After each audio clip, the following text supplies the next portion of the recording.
The Call of Cthulhu, found among the papers of the late Francis Wayland Thurston of Boston. Chapter 1. The Horror in Clay. The most merciful thing in the world, I think, is the inability of the human mind to correlate all of its contents. We live on a placid island of ignorance, in the midst of black seas of infinity. It was not meant that we should voyage far. The sciences, each straining in its own direction, have hitherto harmed us little. But some day the piecing together of dissociated knowledge will open up such terrifying vistas of reality, and of our frightful position therein, that we shall either go mad from the revelation, or flee from the deadly light into the peace and safety of a new, darker age. Theosophists have guessed at the awesome grandeur of the cosmic style, wherein our world and human race form transient incidents. They have hinted at strange survivals in terms of which would freeze the blood if not masked by a bland optimism. But it is not from them that there came the single glimpse of forbidden eons which chill me when I think of it, and maddens me when I dream of it.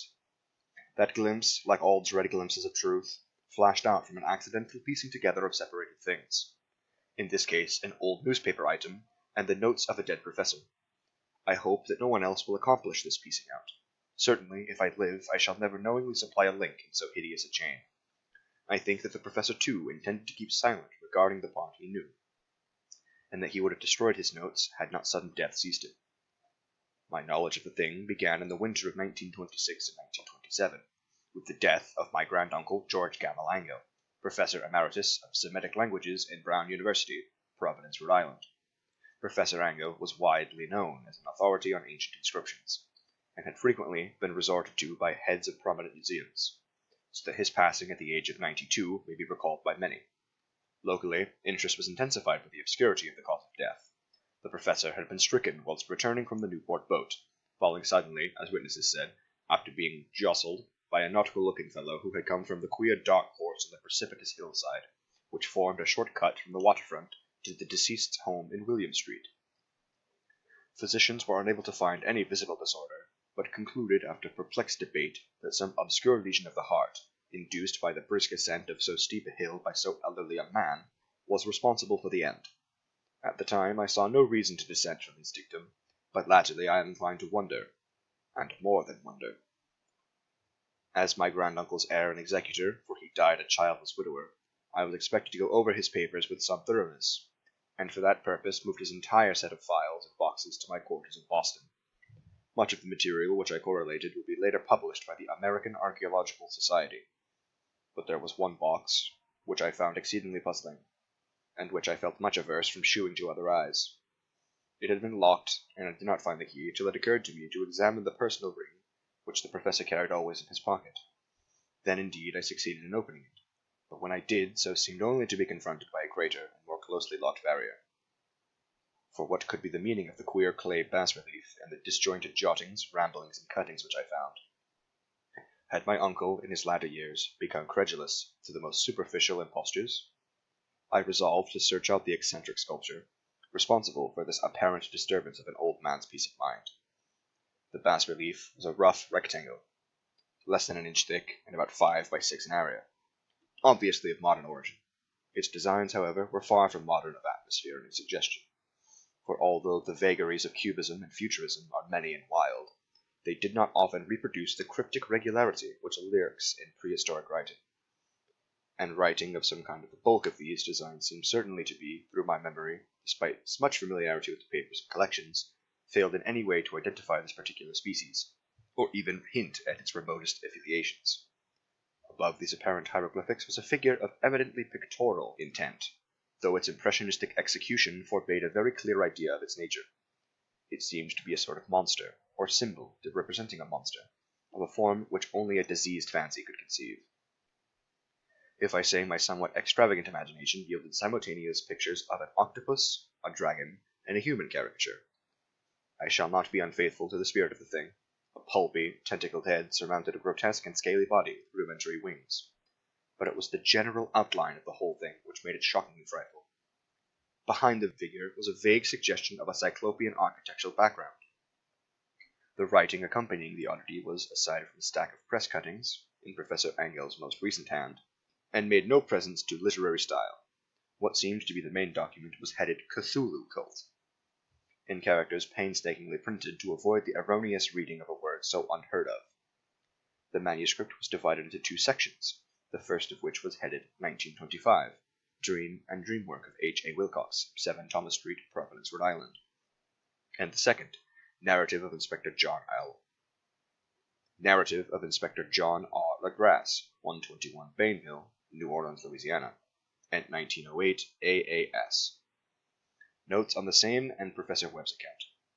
The other manuscripts were of brief notes, some of accounts of queer dreams of different persons, some of them citations from theosophical books and magazines, notably W. Scott Eliot's Atlantis and the Lost Lemuria, and the rest comments on long-surviving secret societies and hidden cults, with references to passages in such mythological and anthropological sources such as Fraser's Golden Bough and Miss Murray's witch cult in Western Europe. The cuttings largely alluded to outre, mental illnesses and outbreaks of group folly or mania in the spring of 1925. The first half of the principal manuscript told a very peculiar tale.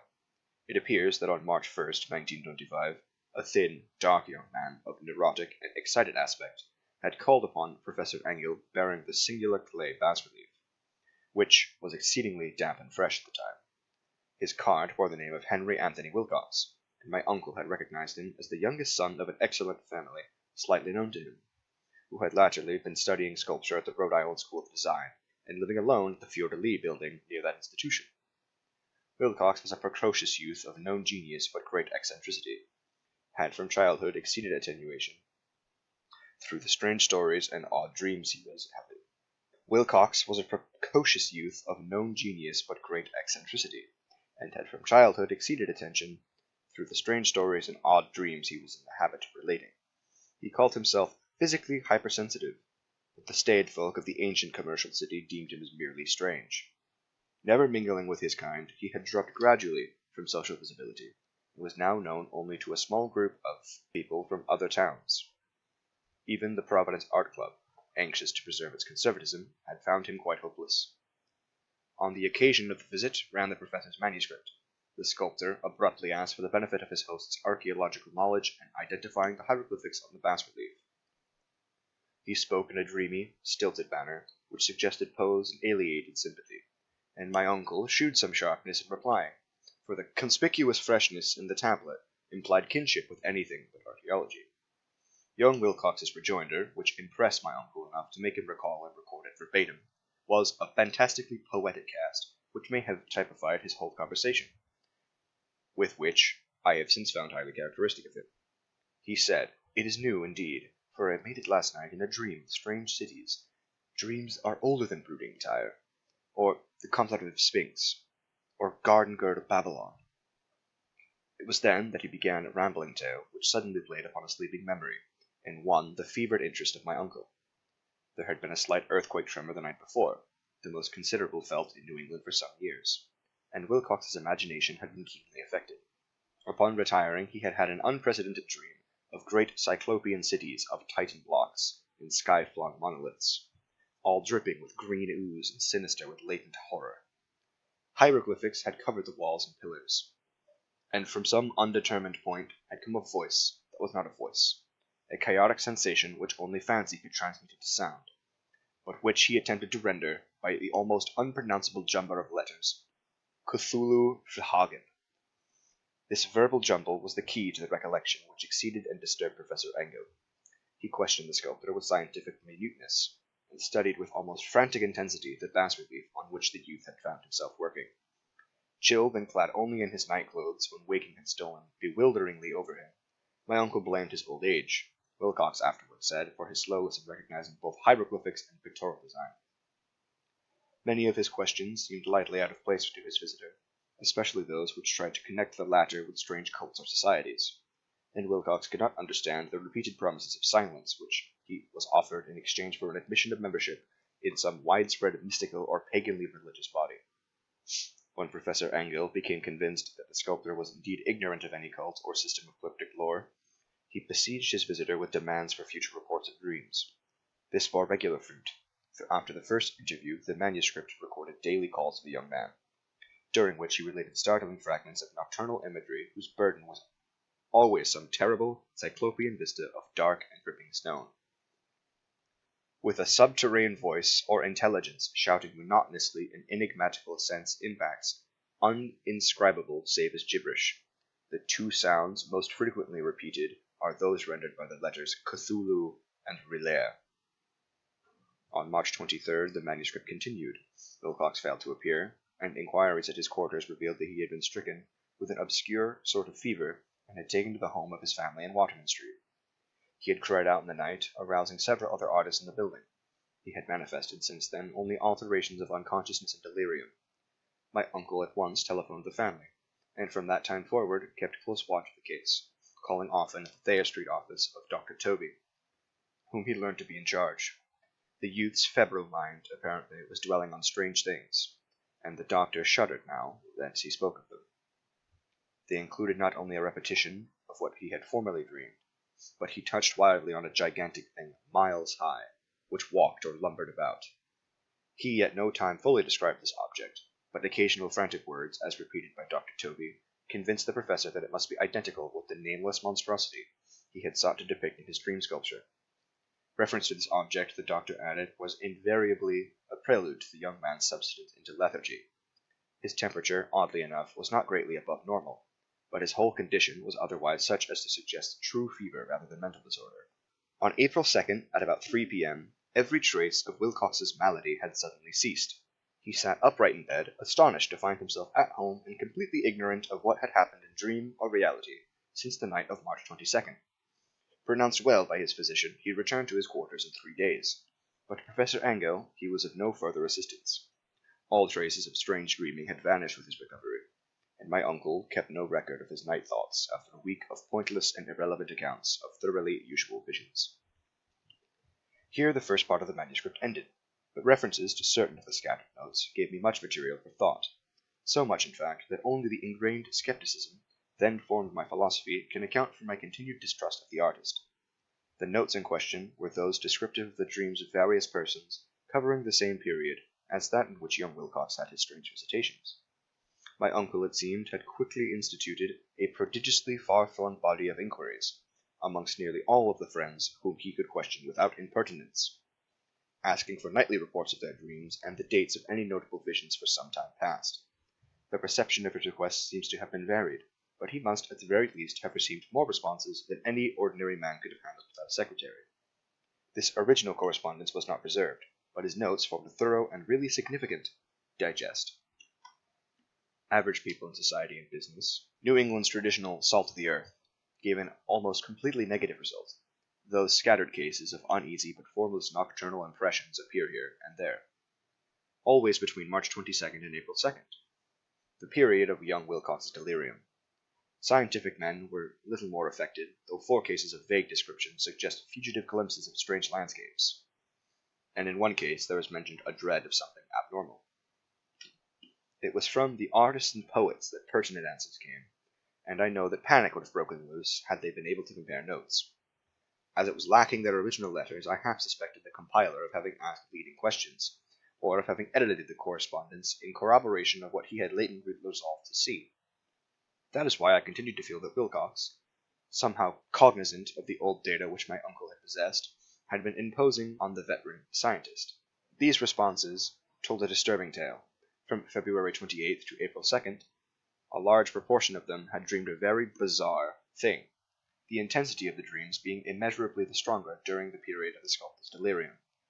Over a fourth of those who had reported anything reported scenes and half-sounds not unlike those Wilcox had described. And some of the dreamers confessed acute fear in the gigantic nameless thing visible toward the last. One case, which the note describes with emphasis, was very sad. The subject, widely known architect with leanings toward theosophy and occultism, went vilely insane on the date of young Wilcox's seizure, and expired several months later after incessant screamings to be saved from some escaped denizen of hell. Had my uncle referred to these things by name instead of merely by number, I should have attempted some corroboration and personal investigation. But, as it was, I succeeded in tracing down only a few. All of these, however, bore out the notes in full. I have often wondered if all the objects of the professor's questioning felt as puzzled as did this fraction. It is well that no explanation shall ever reach them. The press cuttings, as I have intimated, touched on cases of panic, mania, and eccentricity during the given period.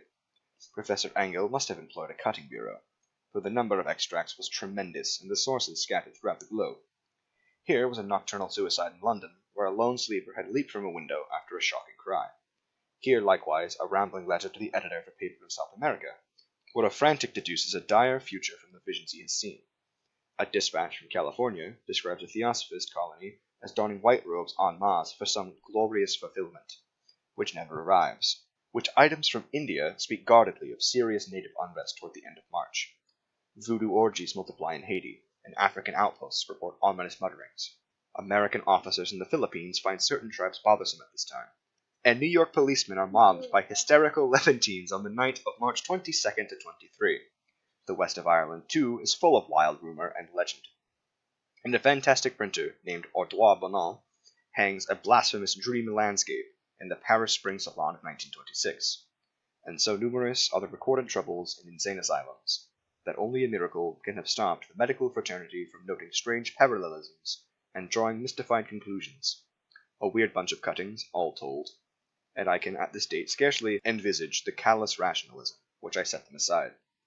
But I was then convinced that young Wilcox had known of the older matters mentioned by the professor.